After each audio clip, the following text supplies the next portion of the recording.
അസ്സാം വലൈക്കും dear friends. ഇന്നത്തെ നമ്മുടെ സ്പെഷ്യൽ നിങ്ങൾ ആരും ഇതുവരെയും ട്രൈ ചെയ്ത് നോക്കിയിട്ടില്ലാത്ത ഒരു അടിപൊളി വെറൈറ്റി റെസിപ്പിയാണ്. നമ്മുടെ ഈ വീഡിയോ കണ്ടുകൊണ്ടിരിക്കുന്ന സമയത്ത് നിങ്ങൾക്ക് ഇഷ്ടപ്പെടുകയാണെങ്കിൽ ഒന്ന് ലൈക്ക് ചെയ്തേക്കണേ. അതുപോലെ തന്നെ നമ്മുടെ ഈ ചാനൽ ആദ്യമായിട്ട് കാണുന്നവരും ഇതുവരെയും സബ്സ്ക്രൈബ് ചെയ്യാത്തവരും പ്ലീസ് ഒന്ന് സബ്സ്ക്രൈബ് ചെയ്തേക്കണേ. ഞാനിടുന്ന വീഡിയോസ് ഉടനടി കിട്ടുന്നതിനായി സബ്സ്ക്രൈബ് ബട്ടന്റെ തൊട്ടടുത്ത് കാണുന്ന ബെല്ലൈക്കൺ കൂടി ക്ലിക്ക് ചെയ്തിട്ട് ഓൾ എന്ന ഓപ്ഷൻ എനേബിൾ ചെയ്യാനും മറക്കല്ലേ.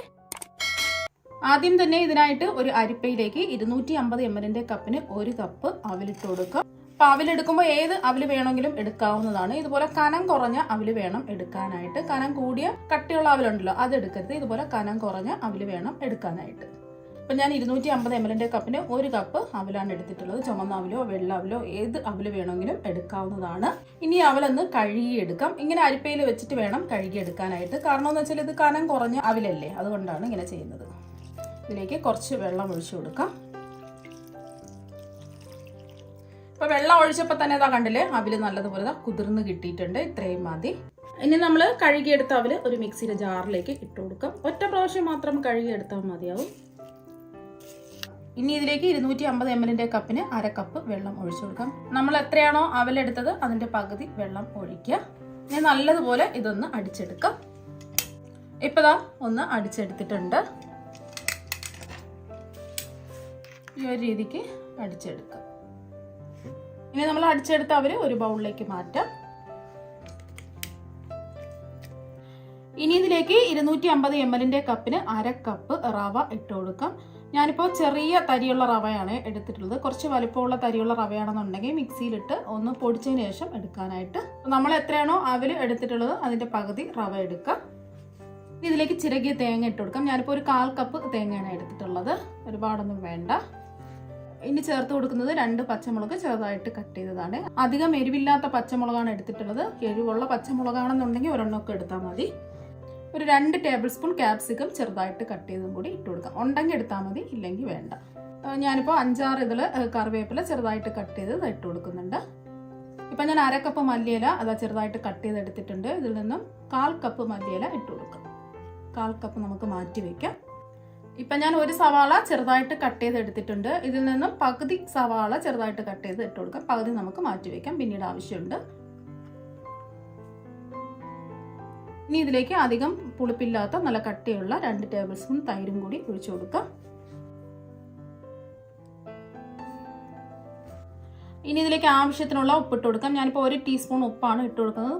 എല്ലാം കൂടി ഒന്ന് കുഴച്ചെടുത്തതിന് ശേഷം ആവശ്യമുണ്ടെങ്കിൽ ഉപ്പ് ചേർത്ത് കൊടുത്താൽ മതി. അതിന് കൈവച്ചെല്ലാം കൂടിയിട്ട് ഒന്ന് കുഴച്ചെടുക്കാം. കുഴച്ചെടുത്തിട്ടുണ്ട്. ഇനി റവയെല്ലാം ഒന്ന് കുതിർന്ന് ഒന്ന് സോഫ്റ്റായി കിട്ടുന്നതിന് വേണ്ടി കുറച്ച് സമയം ഒന്ന് മൂടി വയ്ക്കാം.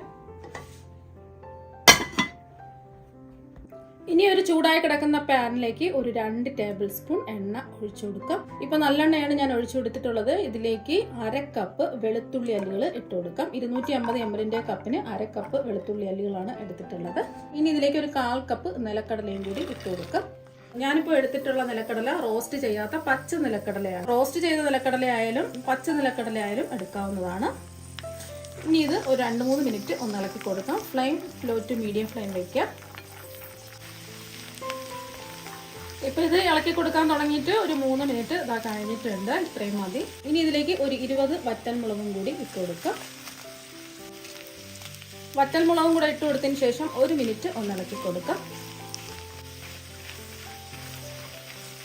ഇപ്പോൾ വറ്റൽമുളകും കൂടെ ചേർത്ത് കൊടുത്തതിന് ശേഷം 1 മിനിറ്റ് ഇതാ ഒന്ന് ഇളക്കി കൊടുത്തിട്ടുണ്ട്. ഇത്രയും മതി. ഇനി നമുക്ക് ഫ്ലെയിം ഓഫാക്കി ഇത് ചൂട് മാറാൻ വേണ്ടിയിട്ട് മാറ്റി വയ്ക്കാം.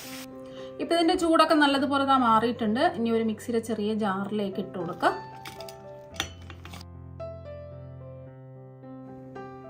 ഇനി ഇതിലേക്ക് 1 ടേബിൾ സ്പൂൺ കാശ്മീരി മുളക് പൊടിയും കൂടി ഇട്ട് കൊടുക്കാം. സാധാരണ മുളക് പൊടിയാണെന്നുണ്ടെങ്കിൽ ഇട്ട് കൊടുക്കേണ്ട ആവശ്യമില്ല. ഇതിന് നല്ലൊരു കളർ കിട്ടുന്നതിന് വേണ്ടിയിട്ടാണ് 1 ടേബിൾ സ്പൂൺ കാശ്മീരി മുളക് പൊടി ചേർത്ത് കൊടുത്തത്. സാധാരണ എരിവുള്ള മുളക് പൊടി ചേർത്ത് കൊടുക്കേണ്ട ആവശ്യമില്ല. ഇനി ഇത് നല്ലതുപോലെ അരച്ചെടുക്കുന്നതിന് ആവശ്യമായ വെള്ളം ഒഴിച്ചു കൊടുക്കാം. ഒരു 1/4 കപ്പ് വെള്ളം ഒഴിച്ചു കൊടുക്കാം. സാധാരണ പച്ചവെള്ളം തന്നെയാണ്. നല്ലവണ്ണം ഒന്ന് അരച്ചെടുക്കാം. അപ്പോൾ ഇത് നല്ലവണ്ണം അരച്ചെടുത്തിട്ടുണ്ട്. ഈ ഒരു രീതിക്ക് അരച്ചെടുക്കാം. നമ്മൾ നിലക്കടലയും അതുപോലെ വെളുത്തുള്ളിയും വറ്റൽമുളകും ഒക്കെ വഴറ്റിയെടുത്ത് അതേ പാനിൽ തന്നെ 2 ടേബിൾ സ്പൂൺ നല്ലെണ്ണയും കൂടി ഒഴിച്ചു കൊടുക്കുക. ഈ എണ്ണ ഒന്ന് ചൂടാവട്ടെ. ഇനി നല്ലെണ്ണ എടുത്തത് നമ്മൾ ഉണ്ടാക്കാൻ പോകുന്നത് ചട്നിയാണ്. ഈ അടിപൊളി ചട്നി കുറേ ദിവസം നമുക്ക് സൂക്ഷിച്ച് വെക്കാൻ പറ്റും. ഒരു മാസമൊക്കെ നമുക്ക് സൂക്ഷിച്ച് വെക്കാൻ പറ്റും. അതുകൊണ്ടാണ് നമ്മൾ നല്ലെണ്ണ ചേർത്ത് കൊടുത്തിട്ടുള്ളത്. നല്ലെണ്ണ ഒന്ന് ചൂടായതിനു ശേഷം 1 ടീസ്പൂൺ കടുകിട്ട് കൊടുക്കുക. കടുകെല്ലാം ഒന്ന് പൊട്ടി വന്നതിന് ശേഷം ഇതിലേക്ക് ഒരു 1/4 ടീസ്പൂൺ കായപ്പൊടിയും കൂടി ഇട്ട് കൊടുക്കുക. ഒന്ന് റോസ്റ്റ് ചെയ്തെടുക്കുക. ഫ്ലെയിം കുറച്ച് വെച്ച് കൊടുക്കുക. ഇനി ഇതിലേക്ക് ഒരു തണ്ട് കറിവേപ്പിലയും കൂടി ഇട്ട് കൊടുക്കുക. ഒന്ന് ഇളക്കി കൊടുക്കുക. ഇനി നമ്മൾ അരച്ച് വെച്ച മിക്സ് ഇതിലേക്ക് ഒന്ന് ഇട്ട് കൊടുക്കുക. ഫ്ലെയിം കുറച്ച് വെച്ചിട്ട് ഇതൊന്ന് ഇളക്കി കൊടുക്കുക. ഇപ്പോൾ ഒരു 2 മിനിറ്റ് ഇതാ ഇളക്കി കൊടുത്തിട്ടുണ്ട്. സൈഡിലൊക്കെ എണ്ണയൊക്കെ ഇതാ തെളിഞ്ഞ് വന്നിട്ടുണ്ട്. ഈ ഒരു സമയം ഇതിലേക്ക് ആവശ്യത്തിനുള്ള ഉപ്പ് ചേർത്ത് കൊടുക്കാം. ഞാനിപ്പോൾ 1 ടീസ്പൂൺ ഉപ്പാണ് ചേർത്ത് കൊടുക്കുന്നത്. നോക്കിയിട്ട് കുറവുണ്ടെങ്കിൽ പിന്നീട് ചേർത്ത് കൊടുത്താൽ മതി. ഒന്ന് ഇളക്കി കൊടുക്കാം. ഇതിലേക്ക് ഒരു കാര്യം കൂടെ ചേർക്കുന്നുണ്ട്. ഇനി ഇതിലേക്ക് 1 ടേബിൾ സ്പൂൺ ശർക്കര പൊടിച്ചതും കൂടി ഇട്ട് കൊടുക്കാം. ഇത് വേണമെന്ന് നിർബന്ധമില്ല. ഇതും കൂടെ ചേർത്ത് കൊടുക്കുമ്പോൾ പ്രത്യേക ഒരു ടേസ്റ്റ് ആണ്. അപ്പോൾ ശർക്കരയ്ക്ക് പകരം 1/2 ടീസ്പൂൺ പഞ്ചസാര ചേർത്ത് കൊടുത്താലും മതി. ഇപ്പോൾ അതാ ഒന്ന് ഇളക്കി കൊടുത്തതിന് ശേഷം ഫ്ലെയിം ഓഫാക്കി കൊടുക്കാം. ഫ്ലെയിം ഓഫാക്കി കൊടുത്തതിന് ശേഷം ഇതിലേക്ക് 2 ടേബിൾ സ്പൂൺ വിനാഗിരിയും കൂടി ഒഴിച്ചു കൊടുക്കാം. ഈ വിനാഗിരിയും കൂടെ ഒഴിച്ചു കൊടുക്കുമ്പോൾ കുറച്ച് നാൾ ഇത് കേടുകൂടാതെ ഇരിക്കും. നമ്മളിതിന് നല്ലെണ്ണയും വിനാഗിരിയൊക്കെ ചേർത്ത് കൊടുത്തത് കൊണ്ട് ഒരു മാസമൊക്കെ ഇത് കേടുകൂടാതെ ഇരിക്കും. ഒന്ന് ഇളക്കി കൊടുക്കാം. ഇത്രയേ ഉള്ളൂ സംഭവം. നമ്മുടെ ചട്നി ഇതവിടെ റെഡി ആയിട്ടുണ്ട്. ഇനി ഇത് ഒരു പാത്രത്തിലേക്ക് മാറ്റും. ഇപ്പം നമ്മുടെ ചട്നി ഇതാ ഇവിടെ റെഡി ആയിട്ടുണ്ട്. നല്ല അടിപൊളി ടേസ്റ്റ് ആണ്. ഇത് ഒരാഴ്ച വരെ പുറത്തും നമുക്ക് ഫ്രിഡ്ജിൽ ബാക്കിയുള്ള ദിവസവും സൂക്ഷിച്ച് വെക്കാവുന്നതാണ്. ഒരു കേടും വരില്ല. ഇപ്പം ഇത് റെസ്റ്റ് ചെയ്യാൻ വെച്ചിട്ട് ഒരു 10 മിനിറ്റ് കഴിഞ്ഞിട്ടുണ്ട്. അപ്പം റവയെല്ലാം കുതിർന്ന് കുറച്ചും കൂടെ സോഫ്റ്റ് ആയിട്ട് ഇതാ കട്ടിയായിട്ട് വന്നിട്ടുണ്ട്. അപ്പം ഇനി ഇതിൽ നിന്നും കുറച്ച് മിക്സ് ഇതാ എടുത്തിട്ടുണ്ട്. ഇപ്പം ഞാനൊരു നനഞ്ഞ കോട്ടൺ തുണി ഇതാ ഒരു പാത്രത്തിന്റെ മുകളിലായിട്ട് വെച്ച് കൊടുത്തിട്ടുണ്ട്. ഒരു കോട്ടൺ തുണി വെള്ളത്തിൽ മുറുക്കി പിഴിഞ്ഞെടുക്കുക. എന്നിട്ട് ഈ മിക്സ് വെച്ച് ഒന്ന് പരത്തിയെടുക്കാം. കുറച്ച് എണ്ണ ഒന്ന് കയ്യിൽ തടവിയതിന് ശേഷം ഒന്ന് പരത്തിയെടുക്കുക. എല്ലാ വശവും ഒരേ കനത്തിൽ പരത്തിയെടുക്കുക.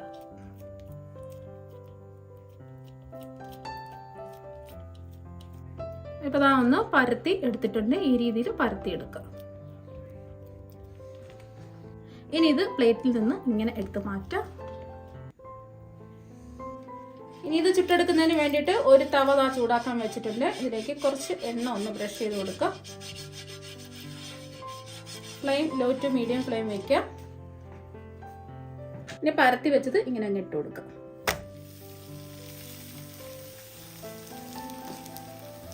ഇതിന്റെ പുറത്തുകൂടെ ഒന്നുകൂടെ ഒന്ന് പരത്തി കൊടുക്കാം. ചെറുതായിട്ടൊന്ന് പരത്തി കൊടുക്കാം.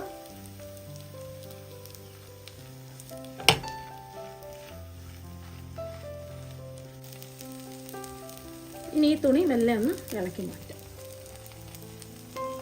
കണ്ടിലെ ഒട്ടും പിടിച്ചിട്ടൊന്നുമില്ല. Flame low to medium flame വയ്ക്കാം. കുറച്ച് എണ്ണ ഒന്ന് ആക്കി കൊടുക്കാം. ഇതിൻ്റെ സൈഡിലൊക്കെ ഒന്ന് ഒഴിച്ചു കൊടുക്കാം. ഒരു വശം ഒന്ന് വെന്ത് വരട്ടെ. ഇപ്പോൾ ഒരു വശം ഒന്ന് വെന്ത് വന്നിട്ടുണ്ട്. ഇനി ഇതൊന്ന് തിരിച്ചിട്ട് കൊടുക്കാം. ഇതുപോലെ ഒരു ഗോൾഡൻ നിറമാകുമ്പോൾ തിരിച്ചിട്ട് കൊടുക്കാം. ഈ വശവും ഇതുപോലെ ഒരു ഗോൾഡൻ നിറമാകുമ്പോൾ തവയിൽ നിന്ന് എടുത്തു മാറ്റാം.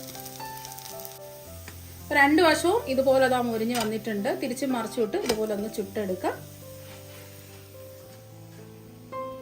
ബാക്കിയുള്ളതെല്ലാം ഇതുപോലെ തന്നെ നമുക്ക് ചുട്ടെടുക്കാം. അതെല്ലാം ചുട്ടെടുത്തിട്ടുണ്ട്. നമ്മൾ ഓരോ പ്രാവശ്യവും പരത്തുന്ന സമയത്ത് തുണി വെള്ളത്തിൽ മുറുക്കി പിഴിഞ്ഞിട്ട് വേണം പരത്തിയെടുക്കാനായിട്ട്. അല്ലെങ്കിൽ നമ്മൾ തവയിലിട്ട് ചുട്ടെടുക്കുന്ന സമയം ഇളകി കിട്ടില്ല. അതൊന്ന് പ്രത്യേകം ശ്രദ്ധിക്കുക. ഇനി ഇതിൽ നിന്നും ഒരെണ്ണം എടുക്കാം. ഇപ്പോൾ ഒരെണ്ണം ഒരു പ്ലേറ്റിലേക്ക് ഇതാ എടുത്തിട്ടുണ്ട്. ഇതിലേക്ക് 1/2 ടീസ്പൂൺ നമ്മുടെ ചട്നി വെച്ച് എല്ലാ ഭാഗത്തും ഒന്നാക്കി കൊടുക്കാം. ഇത് കുറച്ച് എരിവുള്ള ചട്നിയാണ്. കുറച്ച് മാത്രമേ എടുക്കാവൂ.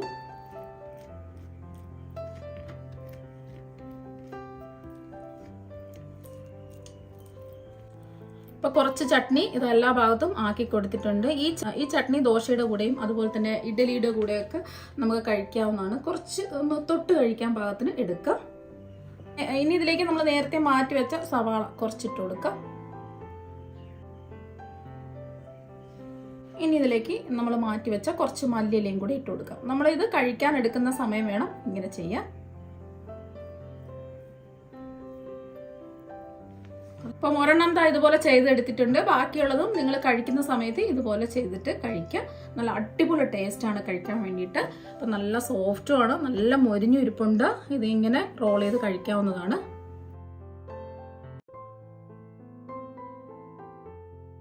അപ്പോൾ നിങ്ങളെല്ലാവരും ഇതുപോലെ ഒരു പ്രാവശ്യം ഒന്ന് ട്രൈ ചെയ്ത് നോക്കുക. തീർച്ചയായും നിങ്ങൾക്ക് എല്ലാവർക്കും ഒരുപോലെ ഇഷ്ടമാകും. അപ്പോൾ നമുക്ക് മറ്റൊരു വെറൈറ്റി വീഡിയോ ആയിട്ട് വീണ്ടും കാണാം. താങ്ക്